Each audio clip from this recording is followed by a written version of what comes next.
Bienvenidos. ¿Cómo están todos? Contento de seguir con nuestra serie en Colosenses. La verdad que... ¿le puedes poner un mute a los micrófonos? No es para que en caso que no chille, pero está bien. Es en nuestra serie de Colosenses. La verdad que cada que escucho a Pablo hablarle de los Colosenses, me siento que me está regañando a mí.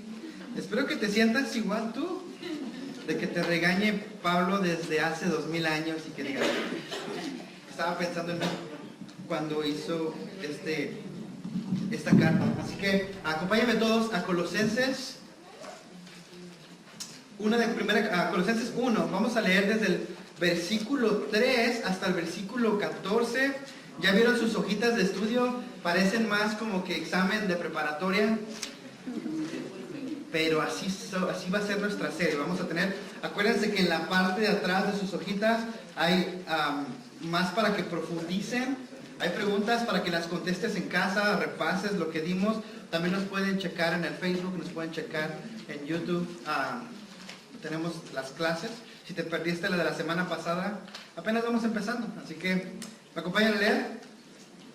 Colosenses 1, versículo 3 dice así: siempre que oramos por ustedes, damos gracias a Dios, el Padre de nuestro Señor Jesucristo, pues hemos recibido la noticia de su fe en Cristo Jesús y del amor que tienen por todos los santos, a causa de la esperanza reservada para ustedes en el cielo. De esta esperanza ya han sabido por la palabra de verdad, que es el Evangelio, que ha llegado hasta ustedes. Este Evangelio está dando fruto y creciendo en todo el mundo, como también sucedió entre ustedes desde el día en que supieron de la gracia de Dios y la comprendieron plenamente. Así aprendieron de Epafras, nuestro querido colaborador y fiel servidor de Cristo, para el bien de ustedes. Fue Él quien nos contó del amor que tienen en el Espíritu.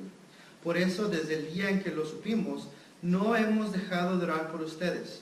Pedimos que Dios les haga conocer plenamente su voluntad con toda sabiduría y comprensión espiritual, para que vivan de manera digna del Señor, agradándole en todo.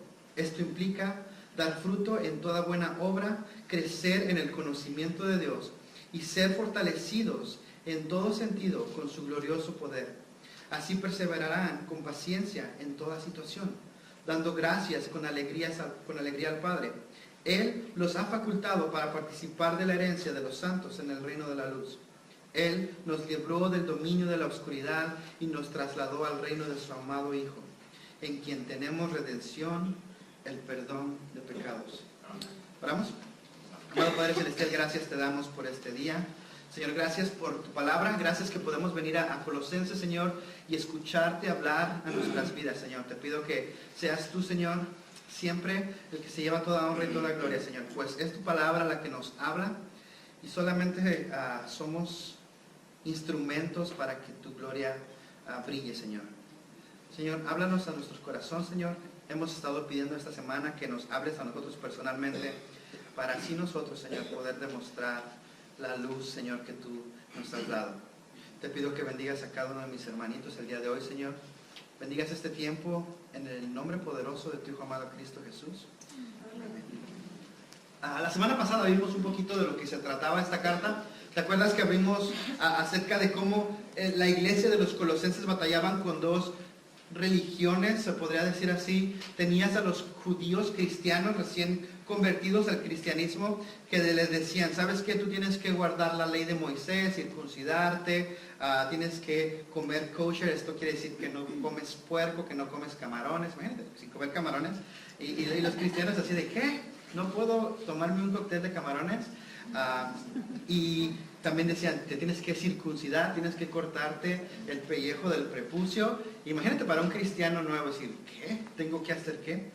Y después también vimos del otro lado, la otra religión que era conocida como gnosticismo, que viene de la palabra conocer. Y estos hombres decían que ellos ya sabían lo que era toda la revelación y que ellos tenían como un conocimiento más allá. Y la conclusión a la que llegaron ellos, que el tema de nosotros es la experiencia cristiana, y estos se llamaban los gnósticos, viene de la palabra conocer. Un agnóstico es una persona que no conoce, que no sabe. Así que cuando alguien dice, yo soy agnóstico, básicamente está diciendo, no sé. Y los gnósticos decían, sí, sí sabemos.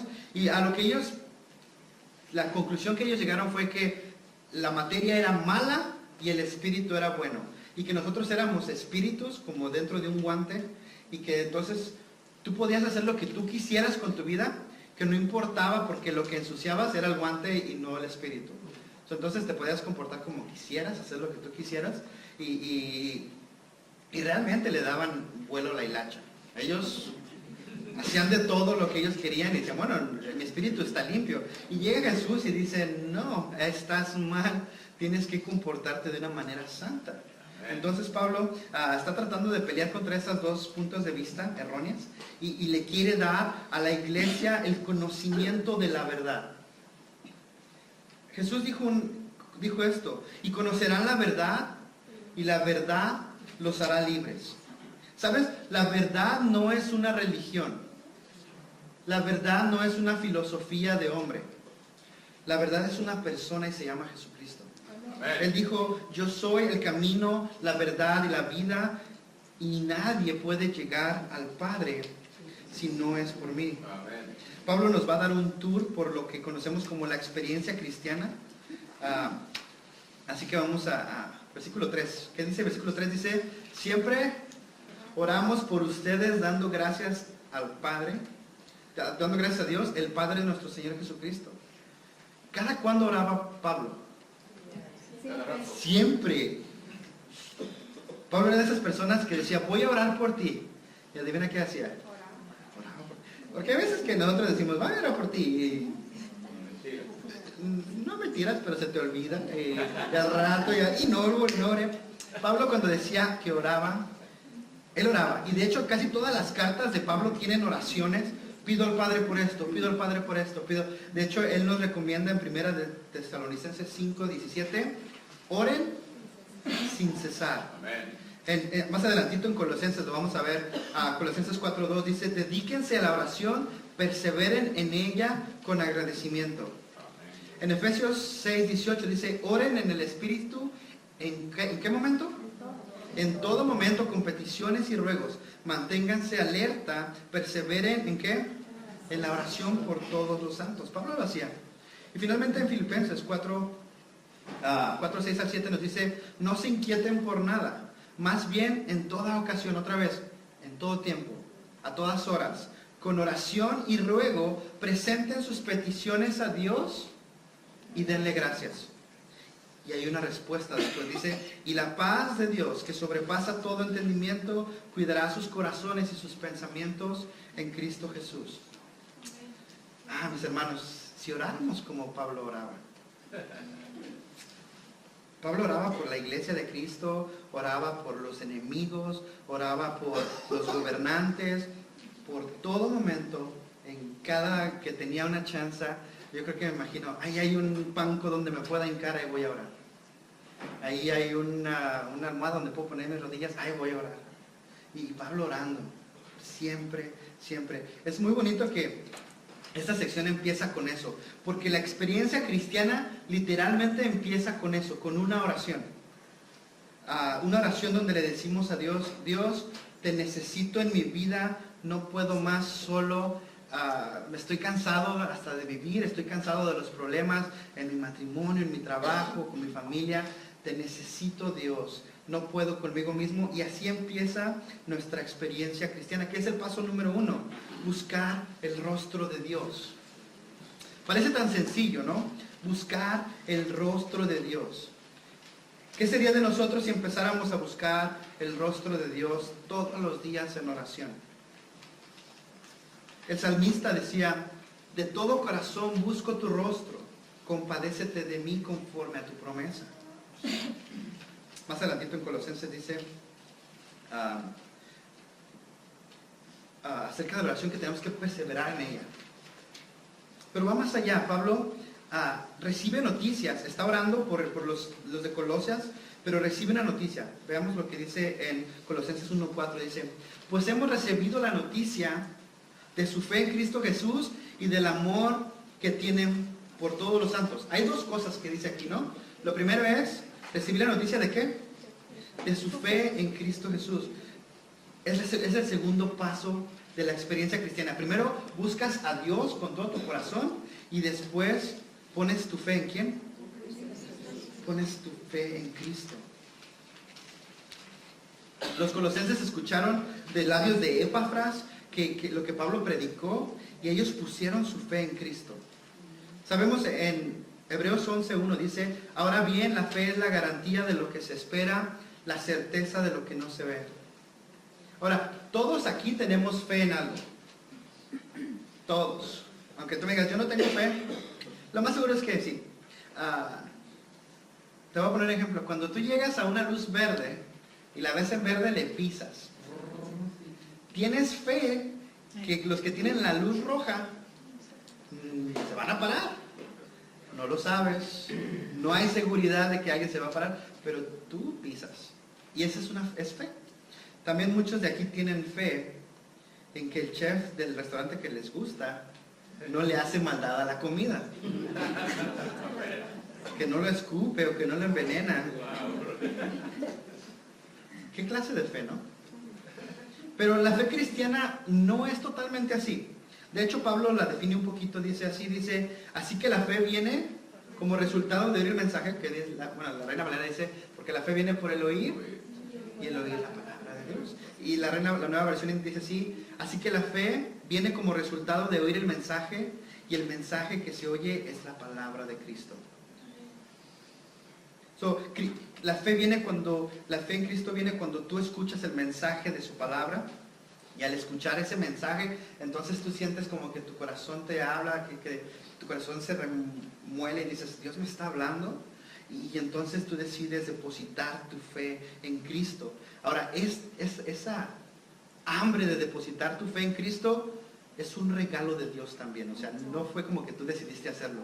De hecho, Efesios 2:8 dice, porque por gracia ustedes han sido salvados mediante la fe. Lo dice, y esto no procede de ustedes, sino que es un regalo de Dios. Dios te regala fe para ser salvado. Bien diferente a la fe. Y los colosenses tienen fe en Cristo Jesús. Pero también tienen otra cosa. ¿Qué es la otra cosa que dice ahí que tienen? Tienen fe en Cristo Jesús y el amor que tienen por los santos. Tienen amor por más cristianos. Ellos reciben el mensaje, primero, buscaron el rostro de Dios, creyeron en Cristo, reciben el mensaje y dice, tenemos que amar a la gente. Aún hasta los más difíciles de amar. ¿Conoces gente que es difícil de amar? Sí, si no has conocido a alguien que sea difícil de amar, a lo mejor tú eres el que es difícil de amar. Pero Cristo nos llama a que amemos a todas las personas que pertenecen a la familia de Cristo. Simplemente voltea a tu alrededor. Cristo te llama a que ames a una de estas personas. A cada una de ellas las ames, ores por ellos, estés preocupado por ellos. Depositas tu fe en Cristo, eres parte de la familia de Cristo y Cristo te manda a que nos amemos. De hecho, en Juan, que es el siguiente punto, ¿no? Amor a los demás, el siguiente paso para experimentar la vida cristiana. Jesús lo dijo así, en Juan 13:34, dice, este mandamiento nuevo les doy, que se amen los unos a los otros, así como yo los he amado también a ustedes, deben amarse los unos a los otros. Ahora, ¿cómo amó Jesús al mundo? Dando su vida. Dice, así como yo los amé, ama a las personas que estás aquí. Sé que es bien difícil porque yo no saltaría para que alguien me dé un balazo por alguien aquí. Pero Jesús dice, ten un amor sacrificial. Sacrifica algo. Probablemente tiempo, probablemente dinero, probablemente, no sé, una desvelada y trabajar con alguien. Alguien que sacrifica algo sí te ama. Ahora que vamos a hacer las colectas para el campamento familiar, sabemos que la economía es difícil, muchas veces vivimos cheque a cheque, pero a otros nos va mejor. ¿Qué tal si puedes bendecir para que alguien vaya a un campamento? ¿Sabes qué, brother? Yo tengo para comprar un boleto, yo tengo para mi familia y voy a bendecir a alguien. Y así para cuando vayamos en septiembre, todavía falta mucho, voy a bendecir a alguien. Y amas, sacrificas algo, ¿verdad? Juan 3:75 sigue Jesús diciendo, de este modo todos sabrán que son mis discípulos, si se aman los unos a los otros. Es nuestra identificación. ¿Cómo te identificas como cristiano? Si amas a los demás cristianos. Si yo, ahí mismo Juan 15:12 dice, y este es mi mandamiento, que se amen los unos a los otros como yo los he amado. Parece que repite, pero creo que tiene algo de importancia, ¿no? Juan 15:17 dice, y este es mi mandamiento, que se amen los unos a los otros. Y aparentemente el evangelista Juan se dio cuenta que esto era bien importante, y en su carta como evangelista, en su carta de primera de Juan dice esto, dice, queridos hermanos, amémonos los unos a los otros, porque el amor viene de Dios, y todo el que ama ha nacido de Él y lo conoce. Versículo 8 dice, y el que no ama, no conoce a Dios, porque Dios es amor. Más adelantito también ahí mismo, en primera de Juan 4 dice, nosotros amamos porque Él nos amó primero. La única forma por la que tú puedes amar a alguien es porque Dios te amó a ti. Dice, si alguien afirma, yo amo a Dios, pero odia a su hermano, es un mentiroso. Pues él no ama a su hermano, a quien ha visto. No puede amar a Dios, a quien no ha visto. No puedes decir, me cae gorda la iglesia. No voy a la iglesia porque son puros hipócritas. Pues la neta sí. Pero cáele, ¿verdad? Cabe otro más. Y te vamos a amar. Versículo 21 dice, Él nos ha dado este mandamiento. El que ama a Dios, ame también a su hermano. Oh, me gusta. Es bonito lo que dice el evangelista ahí. Siguiendo en Colosenses 1:5, ¿lo tiene? Dice así. Dice, a causa de la esperanza reservada para ustedes en el cielo, esta esperanza ya ha sido sabida por la palabra de verdad que es el evangelio. ¿Qué es nuestro siguiente paso? Nuestro siguiente paso es descansar en la esperanza del cielo. ¿Sabes? Tú y yo tenemos una esperanza. Sabemos que tenemos un lugar apartado para nosotros, un lugar en el cielo. Cuando le preguntas a una persona, ¿a dónde vas a ir cuando mueras? Mucha gente dice, pues, no sé. ¿Vas a ir al cielo o vas a ir al infierno? Pues no sé. El apóstol Juan, al final de su carta, dice, les escribo estas cosas para que sepan que van a ir al cielo. Esta carta, esta carta de amor, la escribió Dios para que conocieras a Jesucristo y por medio de él puedas recibir salvación y que tú sepas que tienes una esperanza después de la muerte. Ahora, la palabra esperanza tiene una connotación negativa, como que nuestro idioma lo ha diluido. Lo usamos más o menos así, decimos, tengo la esperanza de que me sacaré la lotería. ¿Sí me entiendes? Así como que tengo una esperanza, como que a lo mejor cae. Y sí, muchos ni compramos boleto y queremos sacarnos, ¿no? Pero en realidad la palabra esperanza viene del latín, que es esperaré. Estoy seguro de que vendrá algo, pero voy a esperar tranquilamente, voy a esperar pacientemente. Cuando Pablo está diciendo que tenemos esperanza del cielo, no está diciendo, a ver si te sacas la lotería y te vas al cielo. Él está diciendo, hay una esperanza, estás esperando el tiempo en que venga Jesús y Él te va a llevar contigo, con Él, perdón. Y dice, yo lo pondré así, tengo esperanza de que Jesús viene ya. O espero pacientemente a que venga Jesús por mí. Pero están esperando y esta esperanza le fue crecida, les nació esta esperanza por una palabra. ¿Ven esa palabra al final del versículo 5? ¿Qué dice? El evangelio. Jesús, cuando vino, él dice, Jesús recorría toda Galilea enseñando en las sinagogas, anunciando las buenas nuevas del reino y sanando a toda enfermedad y dolencia de la gente. Jesús venía y el evangelio, la palabra evangelio simplemente significa buenas nuevas, buenas noticias. Lo hemos escuchado tantas veces, vamos a leer del Santo Evangelio, ¿no? Pero es las buenas noticias. Dios se había acercado a este mundo en Jesucristo hace 2000 años. Y son buenas noticias. Y el evangelio se los voy a resumir así. El evangelio es que tú y yo y todos los de este mundo estamos apartados de Dios porque en nuestra naturaleza tenemos una enfermedad contagiosa llamada pecado. Y que Dios no se puede acercar al pecado que está en tu vida. De hecho, Él tiene que castigar ese pecado porque es un Dios justo. Es un Dios que no puede permitir que el pecado simplemente sea. Y la Biblia me dice que que el castigo del pecado es muerte. De hecho dice, porque la paga del pecado es muerte, mientras que la dádiva de Dios es vida eterna en Cristo Jesús nuestro Señor. En Hebreos nos dice, de hecho la ley exige que casi todo sea purificado con sangre, pues sin el derramamiento de sangre no hay perdón de pecado. Por eso es que los judíos sacrificaban tanto corderito, porque ellos decían, voy a depositar mis pecados en el corderito y a ver si Dios me perdona. Sin darse cuenta que todos estos sacrificios apuntaban a un sacrificio más excelente, un sacrificio que valdría para todo el mundo y no solamente para una familia o una persona.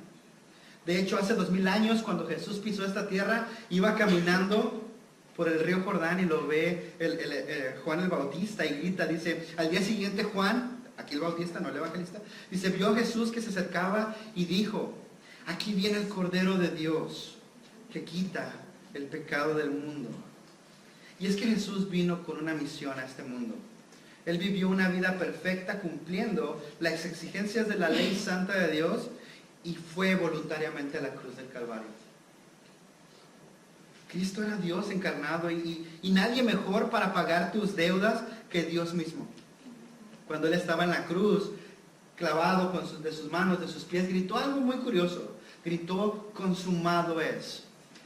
O ya terminé, misión cumplida.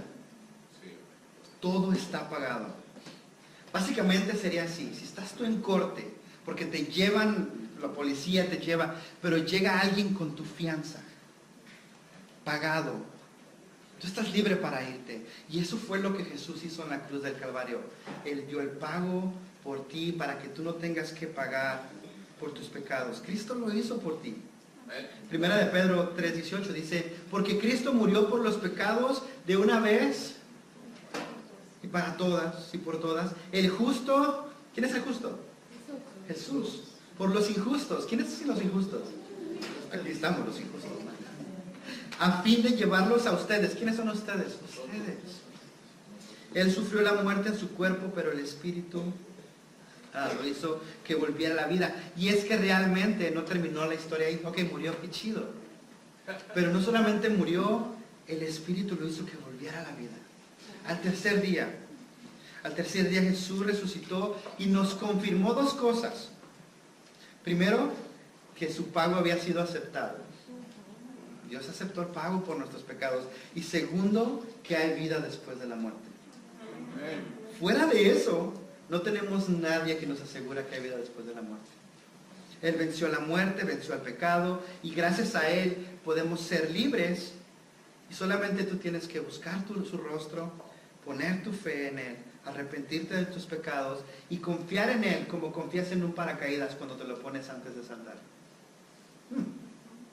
Romanos dice, si confesares con tu boca que Jesús es el Señor y crees de corazón que Dios lo levantó entre los muertos, serás salvo. Porque con el corazón se cree para ser justificado, pero con la boca se confiesa para ser salvo. Realmente en amor podemos decirle gracias. Él amó a todas las personas y te dice, ok, yo te amé, me sacrifiqué por ti, ahora ve tú y ama a todas las demás personas. Y yo digo, bueno, puedo amar a los que me caen bien, a los que me caen mal, esos no los voy a amar. Pero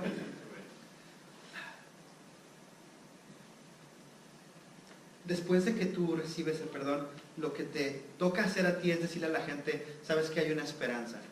No puedes vivir toda tu vida deprimida, no puedes vivir triste, con miedo a la muerte, con tristezas. ¿Sabes por qué no tienes que vivir así? Porque Dios se acercó. Emmanuel, Dios con nosotros. Este Cristo está cerca. Y esas son las buenas nuevas. Se escuchan como buenas noticias. Que porque de tal manera amó Dios al mundo que dio a su Hijo unigénito para todo aquel que en él cree no se pierda, mas tenga vida eterna. Nos dice que Dios no envió a su Hijo al mundo para condenar al mundo, sino para salvarlo por medio de él. El que cree en él no es condenado, pero el que no cree ya está condenado por no haber creído en el nombre del Hijo unigénito de Dios. Y ese es el santo evangelio de Dios. Ese evangelio ha cambiado vidas. Alguien que tú dices, esa persona nunca va a cambiar. Borracho, drogadicto, golpeador, asesino. Y escucha que Dios lo ama, que Dios realmente lo ama y que quiere que esa persona sea instrumento para cambiar el mundo, y cambia la persona. Pablo dice esto, dice, a la verdad no me avergüenzo del evangelio porque es el poder de Dios para salvación. De todos los que creen, de los judíos primeramente, sí, vino Jesús a los judíos, pero también para los gentiles. Y los gentiles no son las personas que son de buena onda, los gentiles somos tú y yo que no somos judíos. Amén. El evangelio tiene el poder, no solamente para darte vida eterna en el futuro, pero para que empieces a vivir la vida eterna hoy. Sí, muchos esperan en el futuro voy a estar en el cielo. Puedes empezar a vivir en comunión con Cristo hoy. Sí, amén, gloria a Dios. Jesús dice, mira que estoy a la puerta. Y si alguno oye mi voz y abre, entraré y cenaré con él y él conmigo. Esa es la palabra de verdad, el evangelio de Jesucristo. Versículo 6 de Colosenses 1. Dice, que ha llegado a ustedes, este evangelio está dando fruto y creciendo en todo el mundo, como también ha estado sucediendo entre ustedes desde el día en que supieron de la gracia de Dios y la comprendieron plenamente. Me gusta, este mensaje lo escuchaste, pero no es para que te lo guardes, sino para que lo compartas a todo el mundo. Que es proclamar el evangelio a todo el mundo. Este evangelio tiene el poder, les digo, de cambiar vidas, cambiar situaciones. Simplemente enséñale al mundo cómo ha cambiado tu vida y de repente vas a decir, cuando Jesús predicó este mensaje, lo predicó en Jerusalén, tenía 12 hombres, 12 personas, y ahorita estamos en 2.2 mil millones de personas creyentes en Jesucristo. De 12, ¿verdad? De 12. Porque alguien fue un testigo fiel. ¿Quién fue el que les predicó a los colosenses? Pablo. Epafras. Ni siquiera fue Pablo. Epafras recibió el mensaje de Pablo y él dice, yo tengo que compartir este mensaje, y va y lo predica a otras personas. Fíjense lo que dice el versículo 7 y 8. Dice, así lo aprendieron de Epafras, nuestro querido colaborador y fiel servidor de Cristo, para el bien de ustedes. Fue él quien nos contó del amor que tienen en el Espíritu. Un cristiano obediente es un cristiano que predica la palabra de Dios. A lo mejor no eres tan bueno para predicar, pero puedes decir, Dios te ama, estoy orando por ti. ¿Es muy difícil decir eso? No. De hecho es un mandato, ¿no? Le llaman la gran comisión en la Biblia. Muchos le decimos la gran sugerencia. Jesús dijo esto, dice, por lo tanto, vayan y hagan discípulos de todas las naciones, bautizándolos en el nombre del Padre, del Hijo y del Espíritu Santo. Dice, enseñándole a obedecer todo lo que les he enseñado a ustedes. Y les aseguro que estaré con ustedes siempre, siempre hasta el fin del mundo. ¿Has predicado últimamente el Evangelio? Versículo 9 dice, por eso desde el día en que lo supimos, no hemos dejado de orar por ustedes. Pedimos que Dios les haga conocer plenamente su voluntad con toda sabiduría y comprensión espiritual. Que, crees en Jesús, crees en que Él te dio vida eterna y estás viviendo la vida cristiana, llamas al hermanito que te cae medio gordo y estás trabajando, pero ¿qué resultados tiene que traer esto? Y son los resultados que vamos a ver, los resultados de experimentar el Evangelio. Número 1, no se los puse, no les puse para que llenaran porque ya sé que los hice escribir mucho. Número 1 de los resultados está en el versículo 9, que dice que Dios les haga conocer plenamente la voluntad con toda sabiduría y comprensión espiritual. Sabiduría y comprensión espiritual. Pedro dice en 2 de Pedro 3:18, dice, más bien crezcan en gracia, en el conocimiento de nuestro Señor y Salvador Jesucristo. A Él sea la gloria, ahora y para siempre. Dice, crezcan en conocimiento. Mucha gente piensa que ser cristiano, dicen, deja el cerebro en la puerta, ¿no? Y entra. Y la verdad es que no. Ser cristiano requiere que tú pienses, que tú razones, que tengas un poquito de aquí, un poquito de allá, filosofía y pensar. Es bueno que conozcas, pero no solamente eso, que conozcas cómo comportarte y cómo tener sabiduría buena, una comprensión espiritual. Discernimiento sería otra palabra. Que cuando alguien te está preguntando algo y digas, sabes que te estoy pasando esta cosa en mi vida, tú tengas el conocimiento, la sabiduría de dar un consejo bíblico y te prepares. Tienes que prepararte, no puedes nomás decir, mira, fíjate, yo leí hace rato en el horóscopo que decía. Lee tu palabra, lee tu Biblia, escucha el consejo de Dios y entonces sí le puedes decir a una persona, ¿sabes qué? Voy a dejar a mi esposo. Y entonces puedes decirle, mira, la Biblia dice que Dios es un Dios de reconciliación. ¿Sí me entiendes? Y puedes tú trabajar sobre esto, pero tienes que conocer la Biblia. Entonces tenemos que perseguir la sabiduría. Dice Santiago, si a alguno de ustedes les falta sabiduría, pídasela a Dios y Él se las dará. Señor, yo no soy tan sabio, pídeselo a Dios. No ocupa ser sabio para que, dice, pues Dios dará a todos, ¿cómo?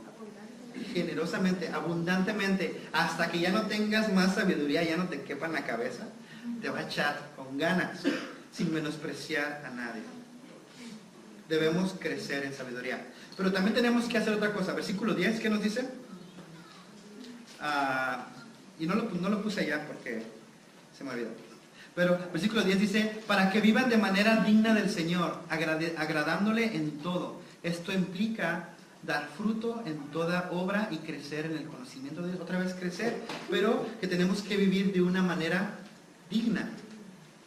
Eso quiere decir que nos comportemos bien. En Tito 3:14 dice, que aprendan los nuestros a empeñarse en hacer buenas obras, a fin de que entiendan lo que es realmente necesario, a fin de que entiendan a lo que es realmente necesario y no lleven una vida inútil. Entonces tienes que hacer buenas obras, no para salvarte, pero en agradecimiento de que Dios te salvó. Y Pablo sigue diciendo en Efesios 4:25, dice, por lo tanto, dejando la mentira, o sea, ya no pueden decir mentira, hable cada uno a su prójimo con la verdad, porque todos somos miembros de un mismo cuerpo, que hablando de la iglesia. Dice, si se enojan, ¿quién se enoja acá? Si se enojan, no pequen. Dice, ni permitan que su enojo les dure hasta la puesta del sol. Este es el mejor consejo matrimonial que puedes tener. Si te enojas, no permitas que dure toda la noche. Antes de que se meta el sol, conténtate. Dice, ni den cabida al diablo. Sí, pues si te enojas con la esposa y ya no hay nada de amor, pues el diablo va a estar así de que ¿cómo puedo tentar a este hombre o a esta mujer? Después llegan los amiguitos a las 3 de la mañana. Hey, ¿cómo estás? No le den cabida al diablo. Versículo 18 dice, el que roba, no robe más, sino que trabaje honradamente con las manos, para tener que compartir con los necesitados. Si robas, para. Y entonces chambea y comparte con tus hermanos. Versículo 29 dice, eviten toda conversación obscena. Por el contrario, que sus palabras contribuyan a la necesaria edificación y sean bendición para quien los escucha. Versículo 30 dice, no agravien al Espíritu Santo de Dios, con el cual fueron sellados para el día de la redención. Y versículo 31 dice, abandonen toda amargura. No debe de haber cristianos amargados. Tienen el gozo de Dios. Porque hay unos cristianos que sí realmente, digo, los bautizaron con limón. En serio. Tienen que realmente estar gozosos. No amargura, no ira, no enojo, no gritos, no calumnias. Dice, y toda forma de malicia. Pablo. Así que tenemos que hacer esto. ¿Qué dijimos que era el tema? Ya me voy. Dijimos que era el punto 2. Vivir de una manera digna. Okay. La parte 3. Ser fortalecidos en todo. No puedes hacer algo, no tienes la fortaleza para dejar de robar. Pídele a Dios. No tienes la fortaleza para ver pornografía o para ver lo que estás viendo en tu celular. Pídeselo a Dios. Ahora sí que podemos decir, todo lo puedo en Cristo que me fortalece. Sí, amén. Amén. Número 4, perseverancia. Tienes que perseverar, dice en el versículo 11, dice, ser fortalecidos en todo sentido con su glorioso poder. Así perseverarán con paciencia en toda situación. Tienes que perseverar. Apocalipsis 14:12 dice, en esto consiste la perseverancia de los santos. ¿Santos me escuchan? Recuerda que ya los santos de Cristo, los cuales obedecen los mandamientos de Dios y se mantienen fieles a Jesús. Versículo 12 dice, dando gracias con alegría al Padre, Él nos ha facultado para participar de la herencia de los santos en el reino de la luz. Versículo 12 es simplemente dar gracias, acción de gracias al Padre. Pablo dice en 1 Timoteo 2:1, dice, así que recomiendo ante todo que hagan plegarias y oraciones y súplicas y acción de gracia. ¿Por quién? Por todos. Por todos. Amén. Que tu boca hable acción de gracias.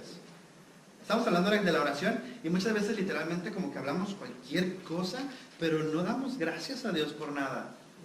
Sí, amén. Tenemos que dar acción de gracias. Pero también nos dice que estemos listos para la herencia de los santos. ¿Están listos para la herencia de los santos?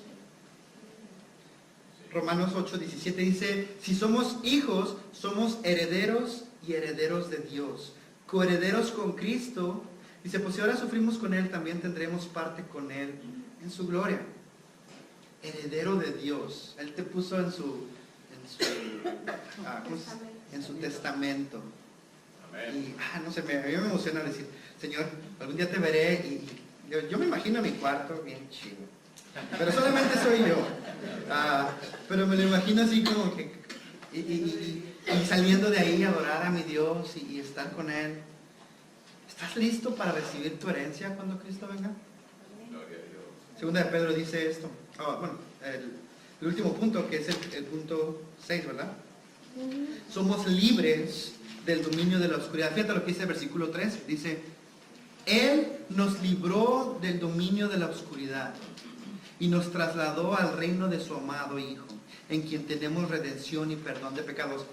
Los colosenses, o los de Colosas, le tenían miedo literalmente a espíritus malvados que pasaban por todos lados y ellos era un miedo terrible.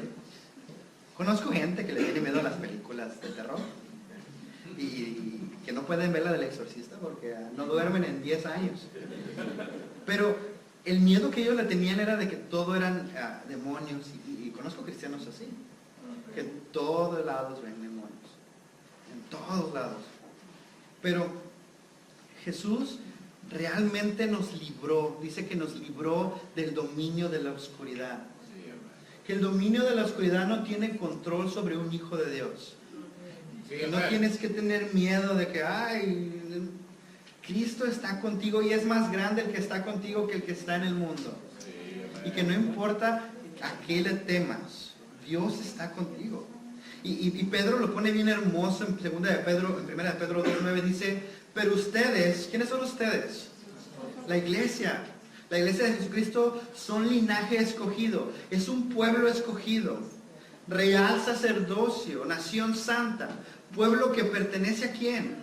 Dios. Para que proclamen sus obras maravillosas de aquel que los llamó aquí, ¿de dónde? De las tinieblas a su luz admirable. Él realmente nos sacó de las tinieblas y nos lleva a su luz admirable. Y termino con lo que dice el evangelista en Juan 1, de Jesús. Dice esto, dice, en el principio ya existía Dios, ya existía el verbo. En el principio ya era el verbo. Desde antes de la creación el verbo ya existía. Y el verbo estaba con Dios y el verbo era Dios. Dice, Él estaba con Dios en el principio. Por medio de Él, ¿de quién es Él? Del verbo. Todas las cosas fueron creadas y sin Él, nada de lo que llegó a existir, nada de lo creado llegó a existir. Dice, en Él estaba la vida y la vida era la luz de la humanidad. Dice, esta luz resplandece en las tinieblas y las tinieblas no han podido extinguirla.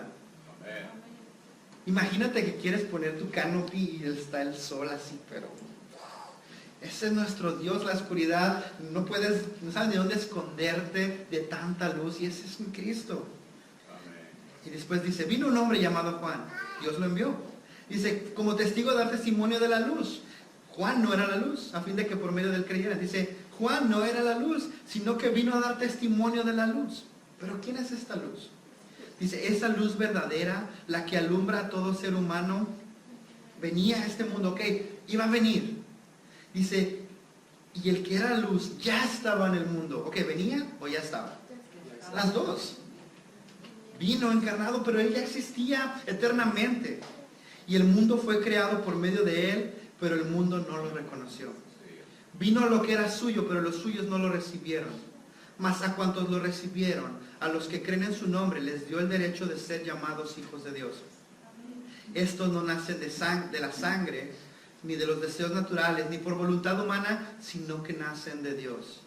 Dice el verbo, otra vez regresamos a este verbo que es Dios. Dice, se hizo carne, habitó entre nosotros y hemos contemplado su gloria. La gloria que corresponde al Hijo unigénito del Padre, lleno de gracia y de verdad.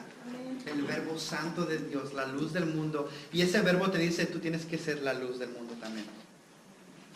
Vaya responsabilidad. Vamos a orar.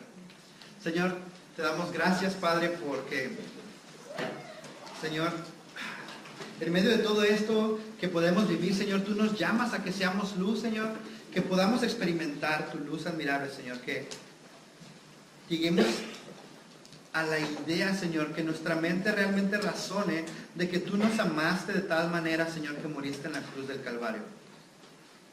Señor, te doy gracias porque hablas a nuestras vidas día tras día, Señor. Y nos dices, sí, realmente me importas. Donde quiera que estés,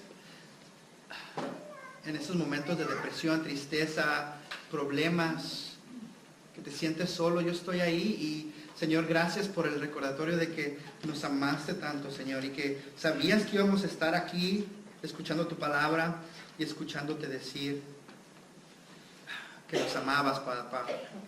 Y si hay alguien acá, Señor, que no te conoce, Señor, que nunca ha puesto su fe en ti, Señor, que no ha experimentado esta experiencia cristiana, Señor, de buscar tu rostro, de arrepentirse, Señor, de poner su confianza en ti, Señor. Te pido, Señor, que hables en este momento a su vida, Señor. Ahora que vamos a cantar esta última canción, Señor, seas tú, Señor, el que se glorifica, Señor, y que le hables y le digas, yo te estoy hablando a ti el día de hoy. Hoy es el día que dispuso Dios para la salvación del mundo. Señor, te doy gracias por este tiempo, Señor, gracias por tu iglesia, gracias por el libro de Colosenses, Señor. Te damos honra y gloria en el nombre de tu Hijo amado Cristo Jesús.